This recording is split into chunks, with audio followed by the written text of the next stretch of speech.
कि आगामी जैसे लोकसभा चुनाव की जो सरगर्मियाँ चल रही हैं कि आप भी बहुत सक्रिय दिख रहे हैं आजकल, हमारे क्षेत्र में काफ़ी सक्रिय हैं। महेश शर्मा जी पहले ही दावेदार हैं और वर्तमान में है भी सांसद नवाब सिंह नागर। क्या लगता है आपको कि जो चैलेंज है वो कितना भारी होगा, और अगर इनकेस अगर आपको टिकट मिलती है, आप जीतते हैं, तो फिर आप कैसे काम करेंगे क्षेत्र में? देखिए, हमारा तो जो मानना है कि राजनीतिक रूप से जो कोई भी कार्यकर्ता है, पदाधिकारी है, उसको कोई ना कोई अपनी मजबूत पकड़ के लिए किसी न किसी कॉन्स्टिट्यूंसी को नर्चर करना चाहिए। और क्योंकि 1990 से मैं गौतम बुद्ध नगर में, नोएडा में ही रह रहा हूँ, मेरे पिताजी 10 वर्ष तक यहाँ पे विभिन्न संगठनों में रहे, मैं भी काम करता रहा। फिर 2000 से मैं भारतीय जनता पार्टी में केंद्र में, प्रदेश में काम कर रहा हूँ। तो ये मेरा अपने आप में क्षेत्र है जिसको मुझे नर्चर करना है, उसमें मजबूती रखनी है, संगठन के साथ जुड़ के, लोगों के साथ जोड़ के संगठन की नीति निर्धारण में यहाँ के लोगों की आकांक्षा, अपेक्षाओं को समाहित करके आगे बढ़ना है। तो मुझे लगता है कि अपने आप में मेरा एक विजन भी है गौतम बुद्ध नगर के लिए। मैं मानते चलता हूँ कि गौतम बुद्ध नगर में एक बहुत बड़ा पोटेंशियल है भारत के ग्रोथ के लिए या उत्तर प्रदेश के डेवलपमेंट के लिए। इसमें बहुत बड़ा पोटेंशियल है। और जिस तरह हैदराबाद ने या तेलंगाना और आंध्रा को कैपिटलाइज किया है ग्रोथ, तो उसी तरह बेंगलोर ने, कर्नाटक को किया, उसी तरह गौतम बुद्ध नगर अपने आप में उत्तर प्रदेश की अर्थव्यवस्था को और विकास को तो एक गति देगा ही, साथ में उत्तर प्रदेश देश की अर्थव्यवस्था को एक नई गति प्रदान कर सकता है। तो यहाँ पे एजुकेशनल इंस्टीट्यूशन है, वाटर की अवेलेबिलिटी है, लैंड की अवेलेबिलिटी है, लॉ एंड ऑर्डर को जिस तरह से उत्तर प्रदेश में योगी जी ने काम किया है वो अब सुचारू रूप से चल रहा है। तो सभी तरह से इंडस्ट्रियल डेवलपमेंट, मिडिल क्लास बहुत बड़ा है।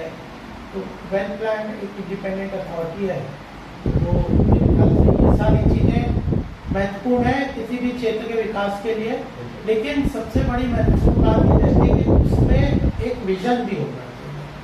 सारी रिसोर्सेज हैं, सारी चीज़ें, तो एक विजन के साथ एक पॉलिटिकल एम्पावर्ड व्यक्ति अगर काम करता है, संवेदनशीलता के साथ जनता से जुड़े हुए मुद्दों को लेके, तो वह उस क्षेत्र का अच्छा विकास कर सकता है। मुझे लगता है कि मैं भी उस तरह से इस क्षेत्र के लिए बड़ा काम कर सकता हूँ। अभी जैसे हम देखते हैं कि आप राष्ट्रीय स्तर पर संगठन में अगर देखें तो संगठन में आपका काफ़ी अच्छा पद है, क्योंकि आप राष्ट्रीय प्रवक्ता हैं, इकोनॉमिक्स और बैंकिंग में काफ़ी अच्छा आप भी देते हैं।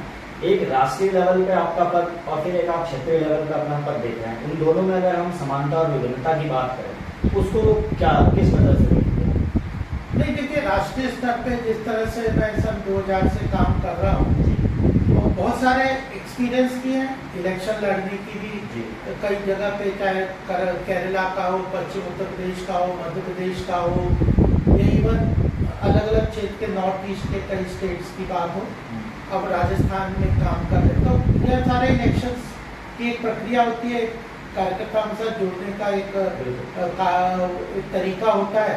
तो वह सब हम करते हैं। मीडिया एक बहुत महत्वपूर्ण रोल अदा करता है पूरे इलेक्शन में, नैरेटिव बिल्ड करने में, जनता के परसेप्शन के लिए। इसके साथ भी मुझे लगभग 6-7 साल हो गए राष्ट्रीय प्रवक्ता के रूप में, तो ये सब से जानकारी है मुझे।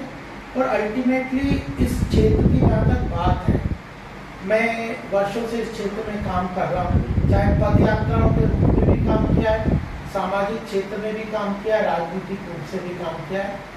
यहाँ के मुद्दे मेरे को अच्छी तरह से पता है, उनके निराकरण के समाधान भी मेरे नॉलेज में है। एक संकल्प पत्र के अनुसार एक कॉन्स्टिट्यूंसी का मैनिफेस्टो के रूप में भी हम लोगों ने काफ़ी काम किया। तो मुझे लगता है इन सब चीज़ों का कॉम्बिनेशन अपने आप में मजबूती प्रदान करता है एक व्यक्ति को अपने क्षेत्र से जुड़ने के लिए। वो सब हम करेंगे।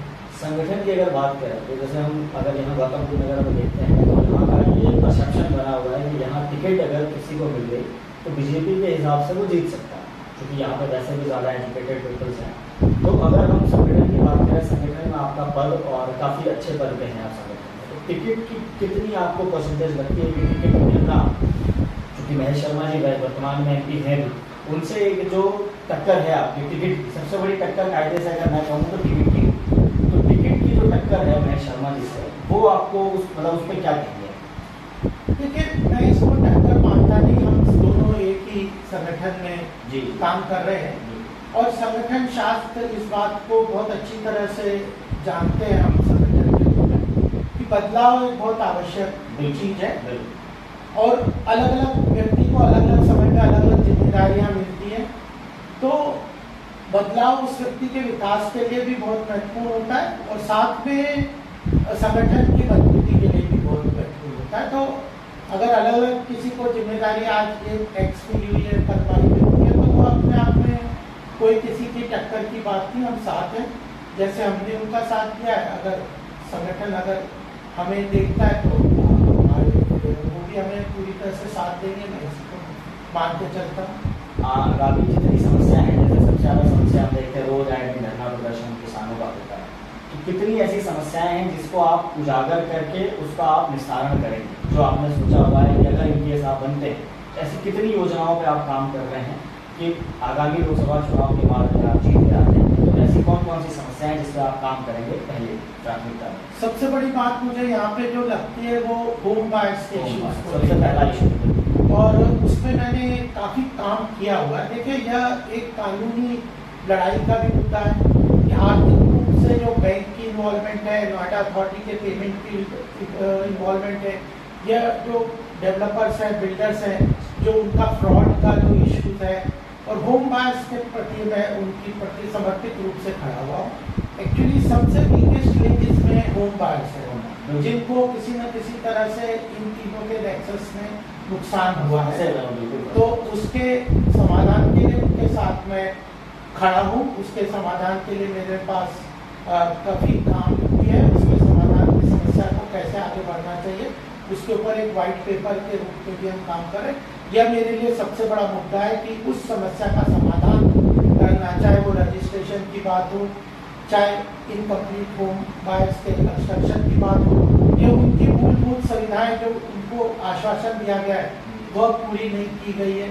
और कईयों की ईएमआई की समस्या है, उनको ईएमआई देना पड़ रहा है, मकान भी नहीं मिल रहा, किराए के मकान भी नहीं मिल रहा, तो बहुत बुरी तरह से मिडिल क्लास लेवल से उसको बहुत ज़्यादा उसका इम्पैक्ट उनके ऊपर हो रहा है। तो यह मेरे लिए सबसे महत्वपूर्ण मुद्दा है। मेरे हिसाब से अगर मैं कहूँ तो सबसे ज़्यादा अगर हम परसेंटेज की बात करें नोएडा में, तो सबसे ज़्यादा परसेंटेज भी होम बायर्स की, सबसे ज़्यादा लोग भी वही हैं। अगर आपने उस कैटेगरी को कैटर कर लिया है तो मुझे लगता है आपने बिल्कुल बस पकड़ी हुई है कि सबसे ज़्यादा अगर गौतमबुद्ध नगर में हम देखें तो लोग भी वही होम बायर्स जो फंसे हुए भी, और अगर आपने उनकी समस्या का निस्तारण का उनको आश्वासन दिया तो मुझे लगता है कि शायद कुछ आपके थोड़ी सी वोट बैंक में भी काफ़ी अच्छा इजाफा हुआ। देखिए, हर काम मैं वोट बैंक के हिसाब से नहीं करता।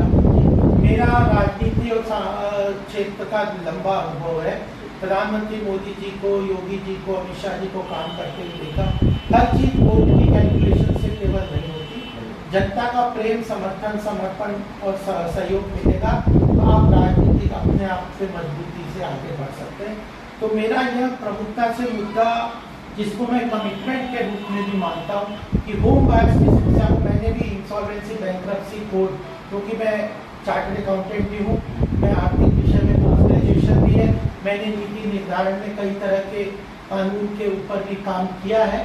तो कानून के द्वारा, आर्थिक स्ट्रक्चर के भी डिप्लॉयमेंट के द्वारा और इन सब के द्वारा इस समस्या का समाधान मुझे लगता है कि मैं उस बात को पूरी कमिटमेंट के साथ जल्दी से इस बात को अपने मुद्दे के रूप में लेके आगे चलूँगा।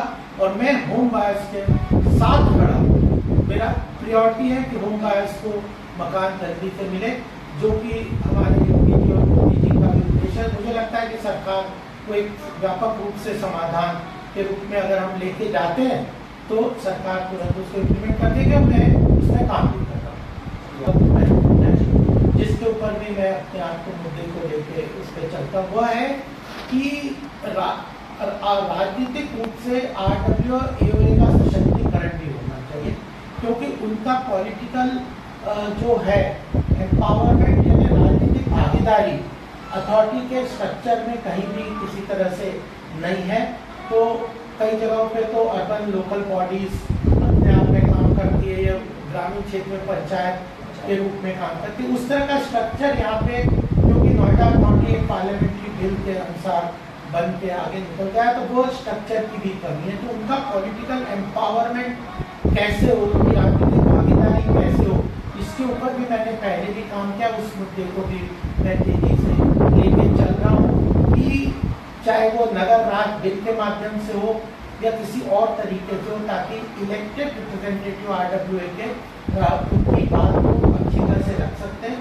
तो जैसे छोटे छोटे ग्रामीण क्षेत्र में मैं समस्याएं देखता हूँ, ज़्यादातर गंदे पानी की निकासी की समस्या है और जल की आपूर्ति की बात है, लोकल गांव की सड़क को मेन सड़क से जोड़ने की बात है, पब्लिक ट्रांसपोर्ट की बात है। ऐसी समस्याओं के बारे में भी अगर जब RWA को ज़्यादा एक्टिवली काम करेंगे तो ये समस्याओं का समाधान हो जाएगा। कई बार नोएडा अथॉरिटी के लेवल पे या किसी अथॉरिटी के लेवल पे माइक्रो मैनेजमेंट नहीं हो पाता, तो उसके लिए ऐसा स्ट्रक्चर तैयार करना और ये समस्याओं का समाधान करना सिविल सोसाइटी का बहुत जिम्मेदारी होती है, वो भी मेरे लिए महत्वपूर्ण है।